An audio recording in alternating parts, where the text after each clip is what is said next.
bu nga xam ne dañu bokkoon benn kër di fa liggéeyee foog naa wala sax di fa def ay chronique ak ñoom seen mu di Ahmed Aïdara.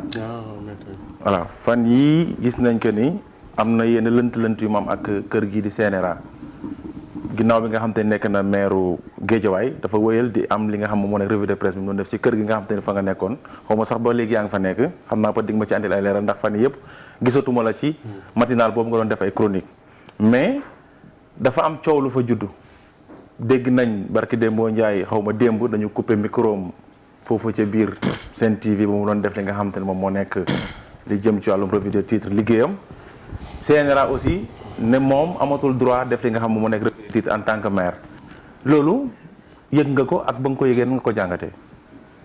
waaw question bu doy war nga ma posé Sen TV parce que xam nga koo xam ni dafa yor kàddu Sen TV. le groupe des médias. mu yebal ko peut-être moo gënoon a habilité. pour mën a tontu ci laaj boobu comme ni nga ko waxee man chroniqueur laa fa woon donc su may wax. je ne parle pas au nom du groupe des médias. encore moins au nom de la matinale. damay wax sama waxi bopp. waaw léegi effectivement ñun ñëpp seetaan nañu ko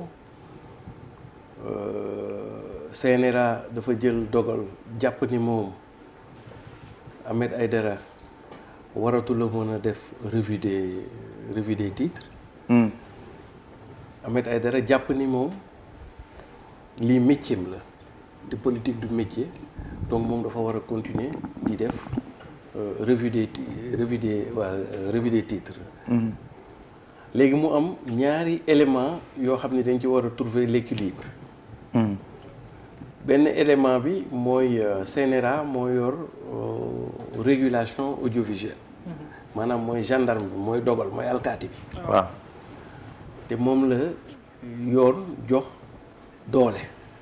donc kooku daa ci ni muy doxalee su jàppee ni yow jalgati nga yoon daf lay def mise en demeure souvent bu lay defal mise en demeure 3 jours la lay may pour que loolu mu lay tere nga bàyyi ko.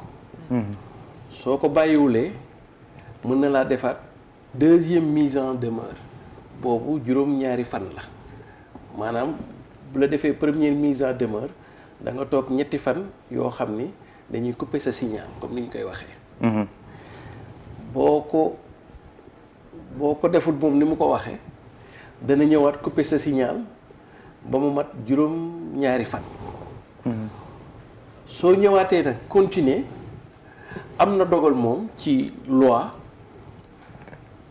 mu arrêter sa diffusion ba saa sum ko soppee moom ba ñu trouver solution boo mën naa dem sax ba ñu nangu sa licence li ñuy tuddee licence parce que en fait licence la dañ la koy jox quoi di licence lañ la koy wax donc mën nañ dem ba def retrait licence léegi nag soo koy jàngat à mon avis il y a un équilibre parce que xam nga groupe des médias il y a à peu près 340 agents pour tout le groupe. Maintenant il y a un principe buy dem mooy suñu continuer exemple ni ma ko analyser je suis dans l'analyse. Le manager général dafay toog def ay arbitrage. ay équilibre est-ce que bu fekkee sax man jàpp naa ni maa am dëgg est-ce que da sama dëgg bi daf may jaral ma dem xeex ak yoon te xam ni ala kulli alim yoon moom mooy am le dernier mot même su fekkee sax yoon moo tooñ. mais moom moo am le dernier mot. waaw ci moom lay mujj parce que moom moo am dogal lu signé sa kii. waaw donc léegi est-ce que pour le manager bu yor entreprise boobu est-ce que yow léegi da ngay mettre en danger l'emploi de 340 employés pour def benn bras de fer ak benn autorité boo xam ni moom mooy am toujours le dernier mot loolu aussi jàngat mi ngi ci. dama lay jox benn analyse rek. tey jii su fekkoon par exemple groupe des médias dafa jàpp ni day dem bras de fer exemple. kon bi ñu ñëwee reprise Ahmed dina def revue des titres mais amaana peut-être foofu lay mujjee def revue des titres parce que CNRA mënaat na ko coupé waat signal bi pendant 7 jours. 7 jours te kon su boobaa su ma ko analyser li gars yi naan da nga perte 10 ak Lastec. parce que yow da nga waxoon ni da ngay def revue des titres léegi yow defatoo revue des titres parce que dagg nañ signal bi. beneen bi bu ñu daggee signal bi lan mooy conséquence directeur manager am nit ñi mënuñu leen a fay te télé bi doxul parce que liñ leen di fay ci télé bi lay jógee mooy publicité yeeg yooyu. kon donc chômage technique dafay ñëw dugg si.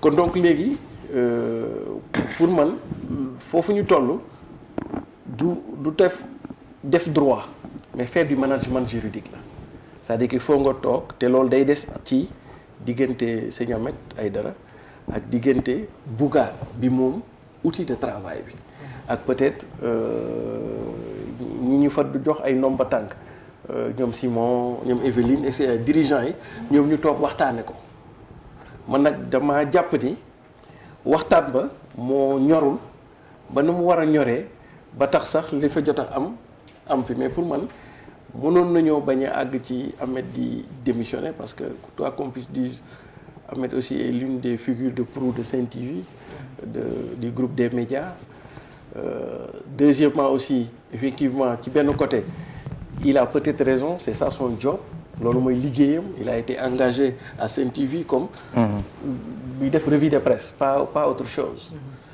mais ci derrière aussi il y a ce qu'on pourrait appeler les perturbations économiques et sociales parce que peut-être Ahmed ci moom posture am bi muy jiital pour réfléchir c'est le journaliste. D'accord. Peut-être que patron fi muy réfléchir c'est le manager.